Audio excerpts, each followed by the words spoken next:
안녕하세요. 성도 여러분 반갑습니다. 김관우 목사입니다. 오늘 누굽겠디 함께 하겠습니다. 오늘 요한복음 11장 45절부터 57절까지 말씀 함께 보겠습니다. 예수님께서 유명세를 갖게 되자 공회가 모이기 시작했어요. 먼저 나사로의 집에서 있었던 일들을 보면서 많은 유대인들이 믿기 시작했습니다. 마리아에게 와서 예수께서 하신 일을 본 많은 유대인들이 그를 믿었으나 그 중에 어떤 자는 바리새인들이 가서 예수께서 하신 일을 알리니라 했습니다.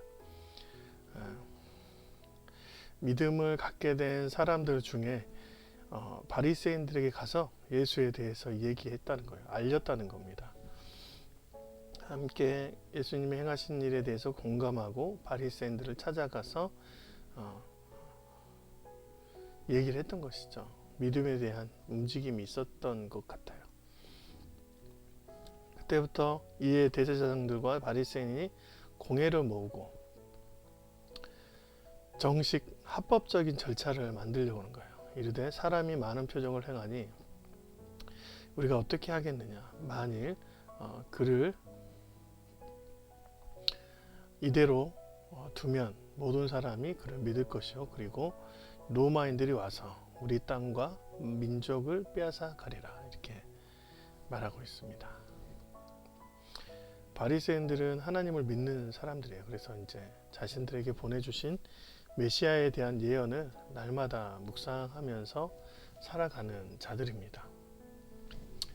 그래서 이제 그들에게 유대인들 앞에서 메시아를 기다리면서 메시아가 하는 일들에 대해 함께 이제 고민하고 그 일들을 메시아에 대한 행적에 대해서는 이제 같이 가치관을 가지고 해야 되는데 이 사람들은 어떠한 명분이나 가치관도 없이 그냥 회원들이 자신들 유대인들의 회원들이 이탈할까봐 걱정인 것이죠.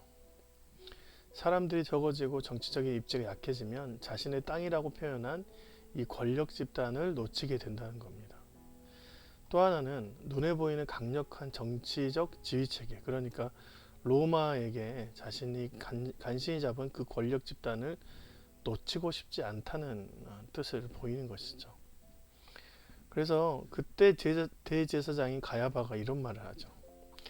그 중에 한 사람 그의 대제사장인 가야바가 그들에게 말하되 너희가 아무것도 알지 못하는도다. 한 사람의 백성을 위하여 죽어서 온 민족을 망하지 않게 되는 것이 너희에게 유익한 줄 생각하지 아니하는도다 하였으니 있습니다. 한 사람이 백성을 위해서 죽는 것이 민족을 망하게 하는 것보다 낫다는 거예요. 악한 의도가 있는 거예요. 예수를 죽여서 지금 로마에 있는 그런 위협에서 우리가 벗어나자 라는 악한 의도입니다. 근데 그 과정을 하나님께서 선하신 하나님의 뜻으로 이루시는 예언적 말씀이죠. 그들이 하는 말은 악한 의도에서 시작되었지만 하나님은 그것을 온 인류를 구원하신 예수님에 대한 희생을 그려놓은 장면으로 바꿔나왔습니다. 어거스틴의 말 중에 이런 말이 있어요. 하나님은 악이 존재하는 곳조차 허락하시지만 그 악에서 선을 이루실 만큼 전능하시다. 주님께서는 역사에 거하시며 역사의 주관자라는 것은 아무리 인간이 약한 것들을 만들어내어도 그것들을 들어서 하나님께서는 선한 역사를 만들어 가십니다. 그만큼 전능하시다라는 것이죠.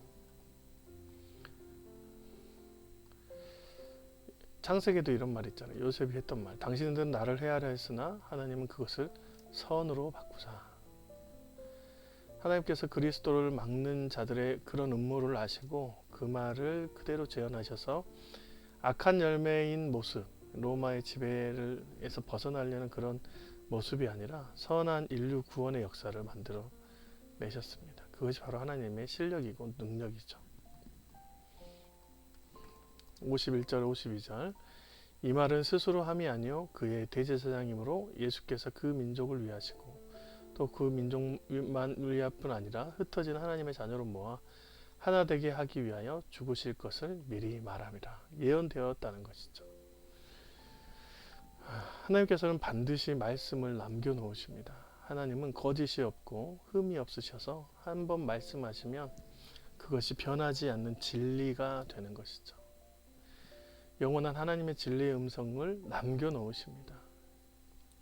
이런 말씀은 그 당시에는 이해가 되지 않지만 나중에는 그냥 예수님께서 지나가면서 했던 말씀도 그 진리의 말씀이 많은 사람들을 살리는 그런 진리의 말씀이 되는 것이죠.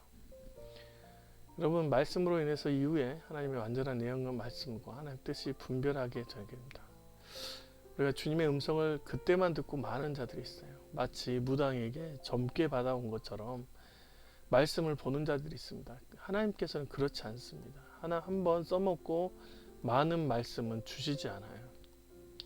그 진리의 말씀은 언제나 살아서 역사하시는 말씀이세요. 태초에 말씀이 있었어요. 태초의 말씀으로 천지를 창조했어요. 그 말씀은 태초에만 있는 말씀이 아니라 이후에 태어난 모든 자손들에게 필요한 말씀을 태초에 주신 것이죠.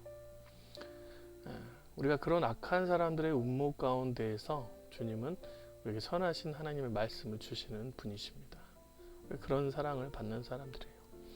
아무리 악하고 모자라도 주님은 선하심을 언제나 드러내시는 분이심을 우리가 믿어야죠.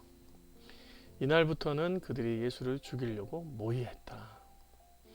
이때 이제 예수를 죽이려고 모의했다는 말은 이제 합법적으로 죽음을 논의하고 판결을 하는 게 아니라 처형 방법을 모의한 것입니다. 어떻게 하면 저 예수를 합당하게 죽일까? 공회에서는 이미 이제 결정이 나고 그것이 그 사람에 대해서 이제 체포 명령이 내려진 것이죠. 그들이 예수를 찾으며 성전에 서서 서로 말하되 너희 생각에는 어떠하냐? 그가 명절에 오지 아니하겠느냐? 이는 대제사장들과 바리새인들이 누구든지 예수 있는 곳을 알거든 신고하여 잡게 하라 명령하였습니다. 예수를 범죄자로 보고 체포하려 하고 하는 것이죠. 신문의 과정이 아니라 처형의 과정으로 예수를 잡으려는 거예요. 6월절 명절에는 성전에 올라가는 그런 확신이 있기 때문에 모두가 예수를 잡기 위해서 혈안을 갖고 있었습니다. 우리가 주님 앞에 나아가서 귀한 말씀을 받는데 그 말씀을 우리가 악한 열매로 맺어서는 안 됩니다. 오직 주님의 말씀에 합당한 자로 살아가면서 그 말씀으로 우리의 삶이 영속되어지고 뿐만 아니라 주님의 진리의 말씀이 세에서 영원토록 이어지는 그런 일들이 일어나게 주님의 이름으로 축원드립니다. 고맙습니다. 안녕히 계세요.